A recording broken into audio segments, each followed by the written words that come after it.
Molly Jansen's Appleseed birthday. One phone. Me.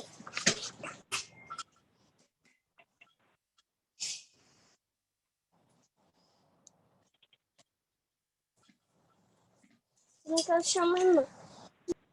Okay, we can begin.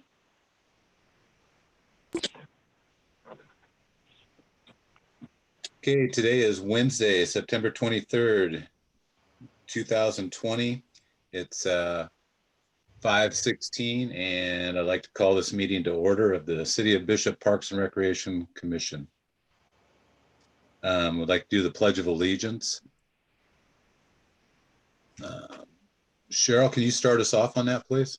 Okay. I pledge allegiance I pledge allegiance to the flag of the United States of America. I don't hear anybody else. and to the republic for which it stands, One one nation, nation, under God, indivisible, With liberty, with liberty and justice for all. Thank you. Hey, Brad, I'm going to stop you for a second. Would everybody go ahead and mute themselves until it's their turn to talk? Otherwise, you can't hear anything. It's just a bunch of noise. Thank you. Yeah, thank you. That's exactly. Okay, Carrie, can you please do roll call? Commissioner Ballant, Here. Commissioner Underhill, here. Commissioner Cummings,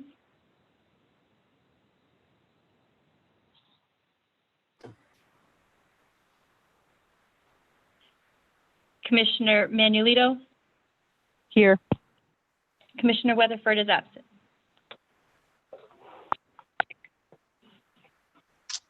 Okay, we don't have any minutes from the last meeting, so there won't be any need to approve those minutes at this time. Do we have any public comment? There is no public comment. Any correspondence that we need to review? There is no correspondence. We have some old business showing that Proposition 68 grant funding update. Is that, Dan, is that something that you have, or? I think Carrie and I can both speak to it, but I'll start it off and get it going. So as you guys know, we installed a new play structure in the rear of the park. What we're looking for is the reimbursement funds. We've paid for the playground. We're looking for the reimbursement funds through Prop 68, which are basically a given to the city. Basically almost every city in the state of California. So as we're working with Elaine Kabbalah, I know Carrie has done most of the legwork in putting the packet together to submit to the state for Prop 68. But as far as the update, we are basically ready to submit. We're working on our last document and submitting the document and looking forward to receiving funding from Prop 68. So, Carrie. Yeah, so right now, I think we've got the last piece that has come in. And so I'm going through with a fine tooth comb just to make sure that we're not missing anything. And I'll have Elaine do a final review on that before I email that over to our Prop 68 contact person, who is Lydia Willett. And she works with us on other grants. So she's been really great to work with. And I don't expect to have any problems after having conversations with her. It's just a matter of getting everything in. So that should happen early next week. And then we'll hear back when the funding will be submitted back to us. Very good, thank you. Anybody have any questions?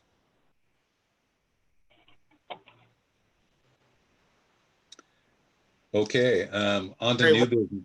The total reimbursement is going to be around $178,000. So, sorry. Very good, thank you. On to new business. It was number one. It says that we have another upcoming grant opportunity. Can anybody elaborate on that?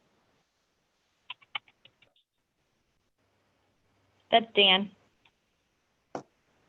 Sorry, and Carrie again, because she actually has a lot of information about it. But Elaine Cabal is working with the CDGB grant to basically subsidize our after-school program and our KIND program. We applied for a grant through First Five and didn't receive funding from that, but the CDGB grant will, it's basically for COVID, will reimburse the city for tuition funds, rental funds, some administration costs of that nature. So we put together an overall comprehensive grant. It's not only just for us, it's for members of the community as well, where we can receive funding and actually give money to community groups or groups that are in financial hardship because of COVID-19. So it's a big deal. We're not only applying for our own monies, but we're also applying for monies to help the community. So Very good. Thank you. Is that nonprofit too? I'm not aware of that. Maybe Carrie can speak to that for you. So We have not talked about whether or not it's nonprofit or not. So I can't answer that one correctly. But there's also another round of Prop 68 funding coming up at the end of the year that Elaine is going to start working on. That is a very large amount of money. And so she's hoping to be able to look at the possibility of doing our community center if it's going to be a feasible project.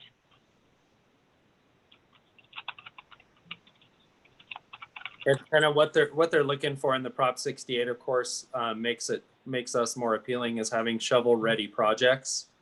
So I know we've done a lot of the legwork in the past, a lot of the community outreach and meetings and everything else to get kind of a general design and a general kind of what the public wants to see in their community building. So we have a lot of the documentation and everything done. It's just kind of waiting to help Elaine. She's working on multiple grants because it's grant crazy right now, you guys. For 10 years, we couldn't get a grant to buy a picnic bench. And all of a sudden, there's hundreds of thousands of dollars that are available to Parks and Recreation and to cities as a whole to, to do pretty substantial projects. So that would be one of the substantial projects. She feels if we focus basically all of our eggs into one basket, that doing a community center is very possible at this point. Last year, we did apply for the Prop 68 that she applied for now. We did multiple projects within it, and we did not receive the funding for that. We got denied. But she feels that if we did one major project that was shovel ready, that they would possibly be more interested. So that's what we're gearing up for in the grant world. So this is Lisa. So where's that community center going to try and sit? Where are we going to try and put it again? Well, if you guys recall, going over the park master plan is the relocation of Field 1 to the rear field, yes. And then, of course, that's the Field 1 is our property, is the city property. So we wouldn't have to deal with DWP and lease agreements and all that stuff. It would be ours and owned by us. So.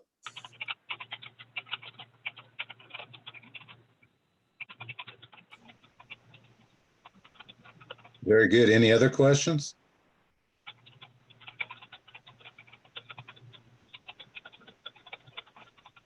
Okay, thank you. The trunk or treat event.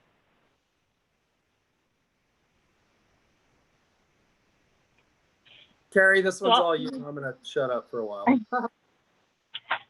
So obviously, it's the time of year that we start thinking about planning the trunk or treat, and how that was going to happen was very questionable at this time. Ironically, I opened up my email and Jen McGuire had asked if we thought about doing a drive-through trunk or treat and collaborating with the fairgrounds. So I immediately called her and we started talking. and there was a lot of great excitement to be able to host a community event to help our kids look forward to something. And we set up a meeting with Megan McCammon with Inyo County, and she got back to us pretty much right away and stated that she was going to be reaching out to her team so that they could talk about what they would allow us to do. We had a meeting earlier this week with her, and we got the thumbs up to move forward. So there are obviously some limitations that we have to look at. Jason, that works at the fairgrounds as well, Jason Brown, he's extremely excited about it, and he was like, we can make it as big as we need it to go. And Megan was like, hold on, like, we still have to keep it smaller. So we're looking at the possibility of having 75 booths. They would be dual-sided, so when a car drives through, there's team members from each booth to hand candy out to the kids, so the kids aren't crawling all over the car. And Dan and I met with them today, and they took us on the drive as to how, the route that it would be set up. So it basically take you through barns and stalls, heading to the east, wrap around the back, head back to the west, and then go around by the livestock office, where at that point in time, you can decide if you want to stay in a neutral zone and it would head in front of the grandstands, or if you want a super scary area and it would follow around the back side of the arena. And there is an option of a free movie at the end. And so we'll be looking at about 300 vehicles that will be allowed to watch the movie. They are going to do a pre-registration for that so that they know how many vehicles exactly they've got. And we are going to be looking to have several volunteers because we're going to need assistance in helping to stage vehicles as the event gets started so that we can move people through quickly and safely and make sure everybody that knows, they know where they're going. So that's really exciting to have something outside of, telling everybody, no, sorry, we can't do anything, to be able to say, this is what we're going to do. So we're going to start reaching out to our local groups that have participated in our events in the past and see if we can get everybody started to think about it so that we can be prepared when we're getting ready to set up. We know who's coming and what kind of space they're going to need. We're going to have several options. We'll have the one option is, if you're going to be a neutral booth, which is something that's not so scary and younger kid friendly. If you're going to be a super scary, then we can put you on the backside. And then we're also going to allow businesses to set up what we call a spooky zone. Basically, it's an area that's decorated in between the other booths, but it's just to still create the Halloween effect, if you will, all the way through, but they don't have to have anybody there to hand out candy. So it's pretty exciting. I think that this could probably be, what we were looking for growth for the trunk or treat.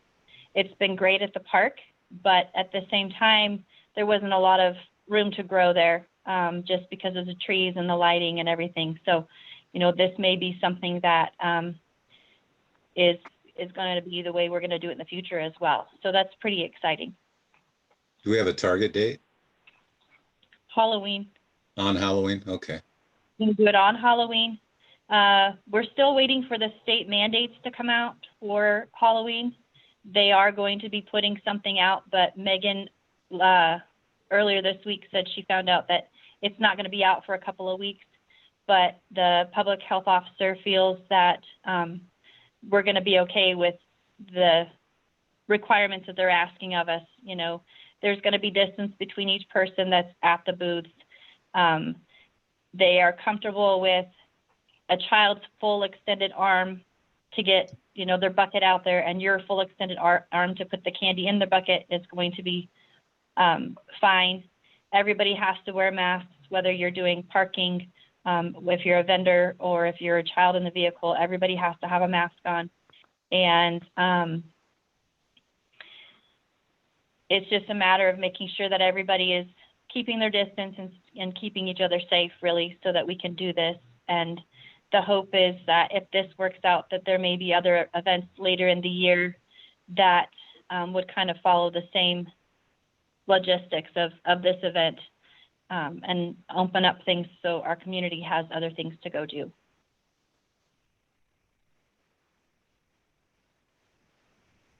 Very That good. sounds like a Thank great you. idea. So what are you all signing up for? Do you hear everybody jump in there at once? Nobody raised their hand. I always do. Oh, you pasta. just didn't see me.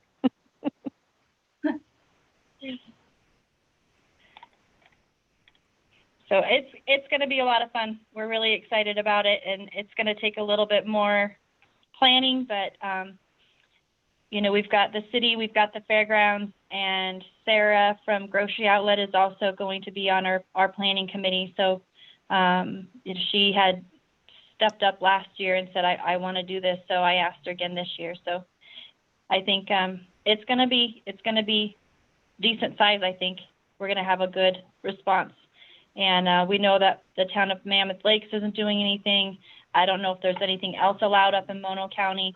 So, you know, we probably could expect a little trickle effect from up there coming down here as well. You know, depending on what those state mandates are for trick-or-treating and Halloween. What do we Has usually? anybody approached the tribe? We have just gotten into the planning process. So I can touch base with you after the meeting or and get a contact for you from you to who I can talk to. Okay, sounds good. And then what are the usual hours of the event? The usual hours of trunk or treat are 5 to 8, and that's what this event is going to be, with the movie following. And Okay. the event is completely free, just like in the prior years. The fairgrounds wanted to make sure that continued this year, and that includes the movie. And so we will be working on, you know, just like we typically do, getting sponsors to help with, you know, the goodies for the law enforcement to give away that has no budget. And there is a $150 licensing fee we have to pay for the movie, which we're not going to have a problem covering that. And,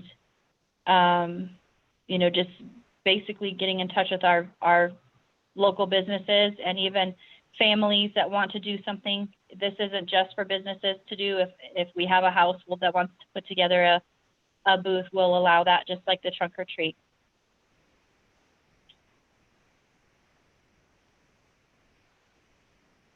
Good, thank you.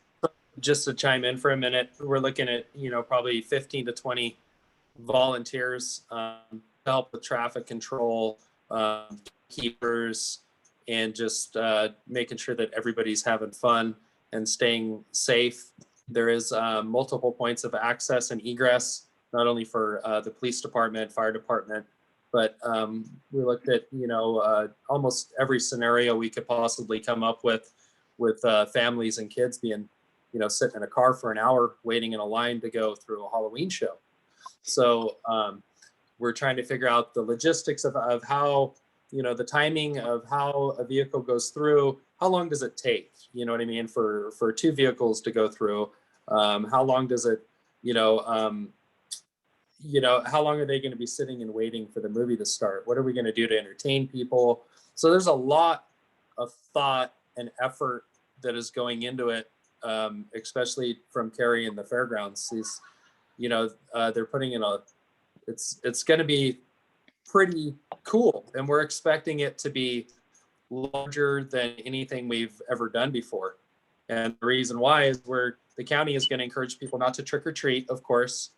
And, you know, that also opens it up for houses for people to come and give candy as well, like Carrie just said. But it's also may open it up to a lot of people and vehicles coming through. Like Carrie said, Mono County really isn't going to do anything with their events for the town of Mammoth Lakes. So, you know, we're trying to be as prepared as we can for a large influx of people. So the more volunteers, the more you guys can get behind us and help us. It would be greatly appreciated. So thank you.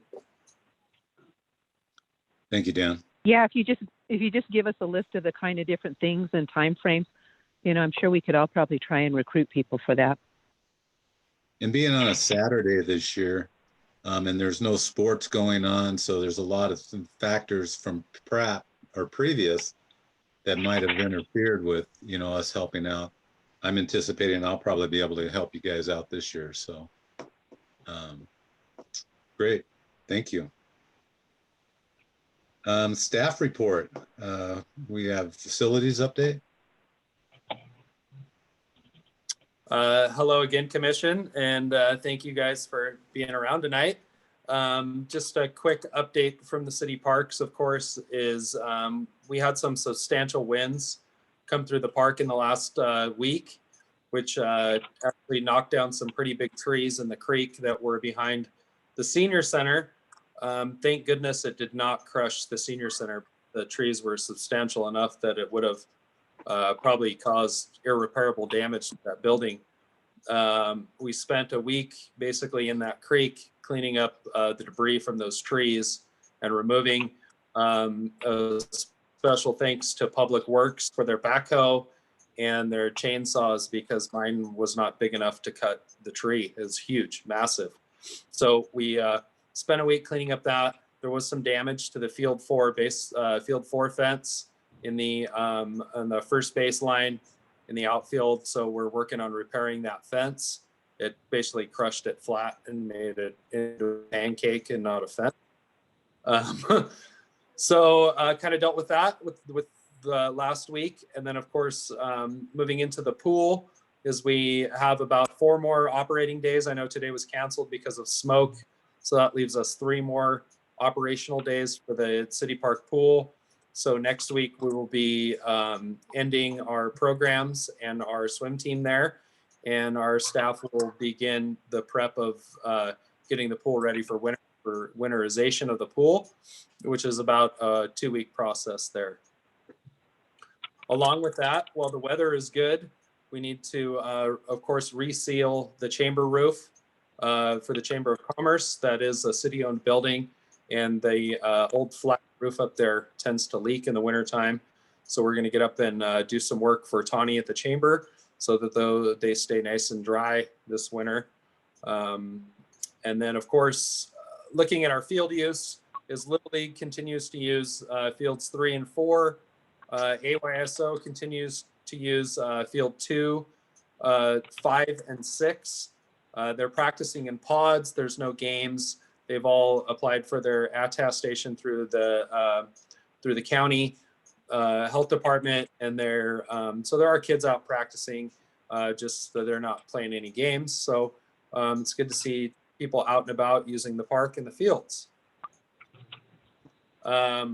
Next up is in the park, we completed our fertilizer and aeration for the fall, which is about a 2-week process. Of course, the tree fell in the middle of it, so it led to a 3-week process, but it is now done. We continue to check our irrigation and turn our irrigation down as the seasons change. And we're basically getting ready for the fall cleanup of leaves. We'll be doing a major cleaning of the skate park. We went through and got the graffiti out today. We're going to start pressure washing, doing some cleaning of that. Of course, the rear pavilion, and just getting the cobwebs and everything kind of dusted off from the summer, and basically a fall cleaning in the park to get everything nice and looking good. And last on the list for the park is really going to be the rear path. The Spruce Hamby project has started. The board was the bid was awarded to VNC Construction out of Gardnerville. They began work on Monday. You'll start seeing more substantial work started today with some pavement removal, grinding. This is obviously to facilitate paths and new trees and green belts down Hamby Street, turning up on Spruce Street through the park, connecting to where the exercise equipment is. There'll be a footbridge that crosses the creek by the senior center. And of course, going down Field 3 to the dog park and to the corner of Yaney and Bruce Street right there. And then of course, it'll jump on the other side of the street and come back down to the senior center right there. So the costs are, I believe, $980,000 with a not to exceed of 1.2 million. So quite a substantial project. Dustin Deshawn and Public Works has done this for us with the LTC funds that are money that need to be spent that come to the city anyway. So it's great to be the beneficiary of something really cool that is going to create interconnected trail system and path system in the park. It also, for us, gives us basically something to keep clean. You know, everything on the inside is the city park. So we're going to go ahead and make that part of the city park instead of just weeds and fields, right? So it'll be 68 new trees with green belts in there. There are going to be a few trees removed, of course, at the dog park, and a few over on the where they're starting down on Pine Street and Hamby. So there's only 5 or 6 trees to be removed, but we're going to replace them with 68 new ones. So it should be pretty cool. If you get a chance, go by and check it out and check out the progress as these guys move forward in the next couple weeks. Next up is Sunrise Mobile Home Park. We've had some movement there in units. Of course, we had the sale of Unit 1, and we are in the process of the sale of Unit number 12 as well. Along those lines, we did end up doing a tree removal at number 8, and we did, Public Works came in and redid her driveway and her awning, basically her patio and driveway at number 8, which required us to, remove the skirting and the staircase, everything on her deck, and then of course put it all back. And thanks to Waylon and Sam for making sure all that went smoothly and coordinating with Public Works on that. And then last up, I'll give you just a quick City Hall update for Waylon. Those guys have been working hard, of course, on cleanup from the winds. Also taking care of flower baskets, the banners on Warren Street, and they're basically prepping for fall and getting ready to move into fall. And I know Waylon has been spending a lot of his time at the after-school program to fill in for Brittany. As the school changes and those schedules change, Waylon's been working hard to make sure that we're covered for lunches and everything else. So those guys are doing great work.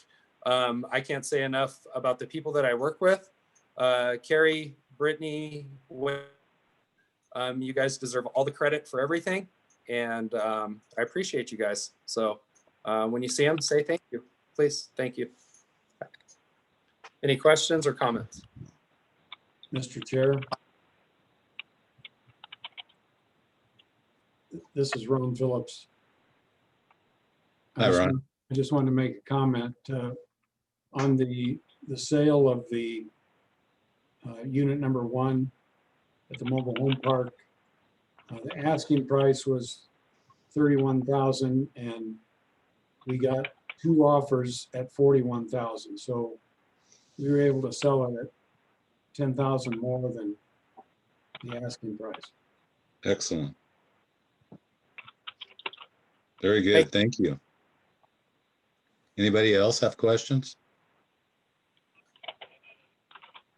Dan, what kind of trees do we plant? You know, we have a selection of about 20 trees that we go off of for street trees. They vary in size and height. Where we can plant large trees, we plant large trees, which are typically London plane, tulip trees, things that are uninvasive to, of course, sewer systems, power lines, and then also the upheaval of concrete.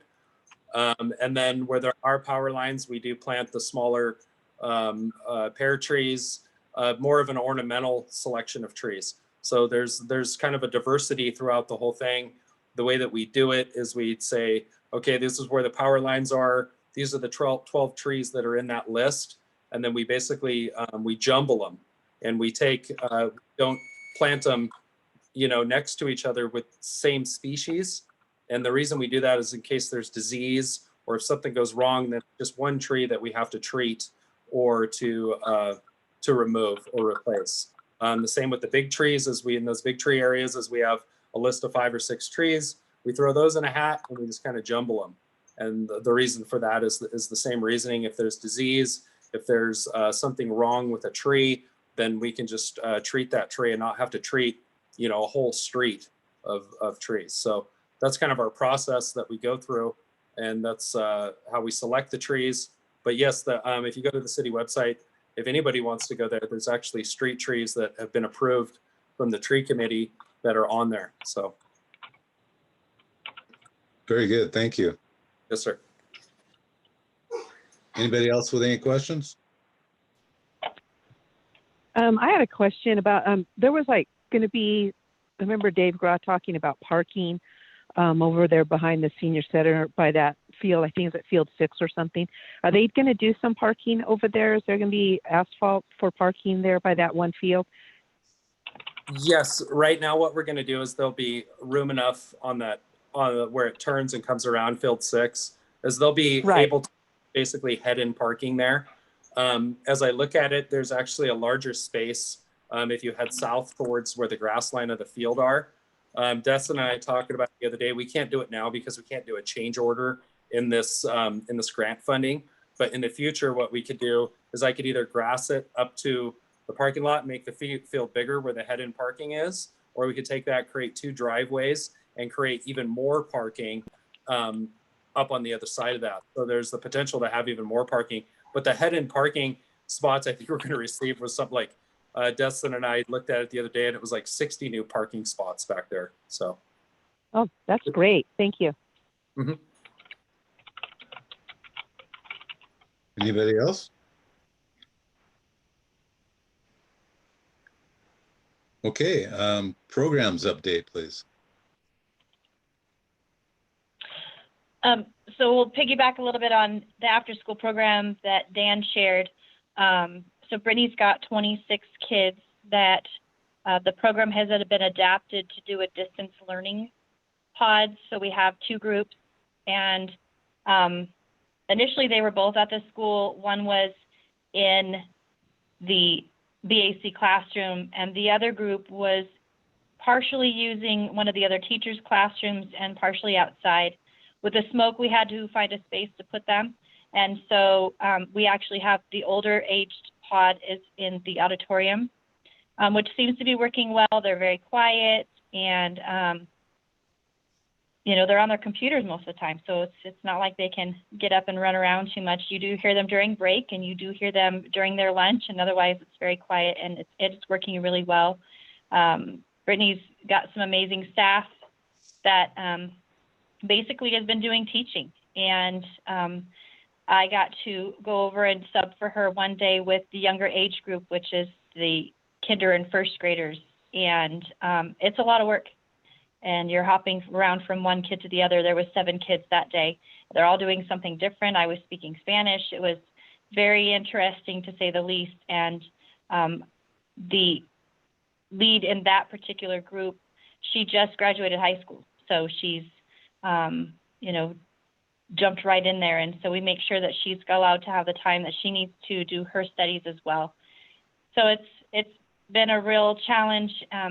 Brittany shared that starting next week, it will extend hours. It'll go from the 7:45 to 2:30 that it is currently, and it'll go to 5 o'clock. We are still waiting to see what's going to happen with the changes that the school's making, and kind of what effect that's going to have on the program. But it was decided in our meeting this morning that regardless if all the kids don't end up in the same time frame for morning or afternoon, that we will still be working with those families, and the children that aren't in the morning session, we'll have them here in the morning, and then that way the parents don't have to worry about what they're going to be doing with those kids. Kind has been a struggle with the smoke. We decided initially to do invoicing at every 2 weeks. However, last week they were unable to attend kind in the afternoon because of the smoke level. They were able to go yesterday, and so far the rest of this week they've had to cancel. So we're just kind of being as flexible we can, and working with the parents for the days that that we are able to do it. And hopefully the smoke will clear. The kids for kind, they really enjoy being able to see each other and kind of get out, do something that's a little bit more normal, and masks, of course, but at least they're outside and at the park with their friends. And I had one more thing and I just lost it. I was gonna make sure that I had you guys. Just working on the trunk or treat. And so I will be reaching out to all of you to see if you guys are able to help. We'll put a list together of the things that we need and how many people we need, and see what you are able to help with. If, I'll make sure that you guys receive the flyers. We're going to do the flyer for both the booths as well as a flyer for the event in itself. If you guys can help get that out there, and we can get that shared and get that going. And then lastly, we are working on a new website. So that's also on my list for next week, is to dive into that and get everything updated on the new website. I know, Robin had wanted to get that implemented originally in August, but there's some things that COVID has slowed down, and there's other things that, we're just running around trying to keep track of everything and make sure our kids at home are taken care of. And so there's been a lot going on with the office. So I'd like to have our part done next week so that I can put that behind me, and that way when she's ready to get that going, it'll be ready, and we'll let you guys know once that is ready to go and goes live. Sounds Good. good. Thank you. And one other thing for Waylon, I know Waylon's been working kind of hard on it, is the contact that he made for the California Adventure Race that they're looking at doing here in the I believe in the springtime. We've done it in the past where the city park is the ending point, but it basically starts on the top of Mammoth Mountain. If you guys remember in the past, we've done it before where they run or bike down to Crowley Lake, do kayaking or cross Crowley, and then they finish the race basically down at the city park. Will be the end point for it. And I know Waylon's working on that to come in the future as well. So it's, I believe part of it's televised, and we do get some publicity out of it. So it's a good thing. So thank you. Excellent, thank you. Yeah. Anybody else have any questions or comments? No, that sounds fun though. Yeah, it does. Any new business from the commission? Cheryl? No, I just want to thank the staff and stuff, because it sounds like they're doing an awesome job, and put me in wherever you need me. Thank you, Lisa. No, the only thing is just the same thing about that trunk or treat. That sounds like a really good time for everybody, something to look forward to. So we should probably really try to push as much as we can for it. And yeah, I'll try and speak with someone from the tribe just to give them a heads up. And I think that sounds like a great job you guys are doing on that. Thank you. Very good. Patty? I'm always willing to volunteer, so just let me know what I can do to help. I have a grandbaby arriving right around that time, but I'm sure I can make time to help out. I did also, on another subject, I noticed some of the high school sports schedules have come out, and one of the fall sports, which is tennis, had to be moved to a start date of practice for February 17th. So I was just wondering, Dan, if someone asked me about lights, if they wanted to practice, what would I tell them about lights on the tennis courts. Are they available, or what's an update on that? Patty, they're still working intermittently. They work great for some people, and then some people have an issue. Until I can get an electrician over there and committed to doing it, it's been tough trying to get a contractor over there. But I'll continue to work on it. As soon as I know and we can get it remedied, Patty, I'll let you know as soon as I Okay. can do it. In case anybody asks me, I'd let them know. Well, and also what I can do for you too is we can figure out a system where I can have you open the box and probably be able to turn them on manually, if anything. So I'll just spend a little time if I can't figure it out. Figure out We'll which see how one. it goes. I believe the start date is for practice is February 17th for some of the sports that weren't able to practice in the fall. They moved into the winter. So yeah, not a problem. Whatever we can do Okay. to help you, I'm in. So All right, thank you. Thank you, Patty. Anybody else have anything?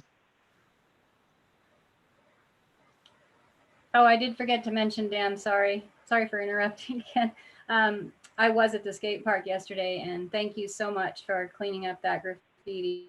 My granddaughters did notice it, so I appreciate that. Thank you again for doing that.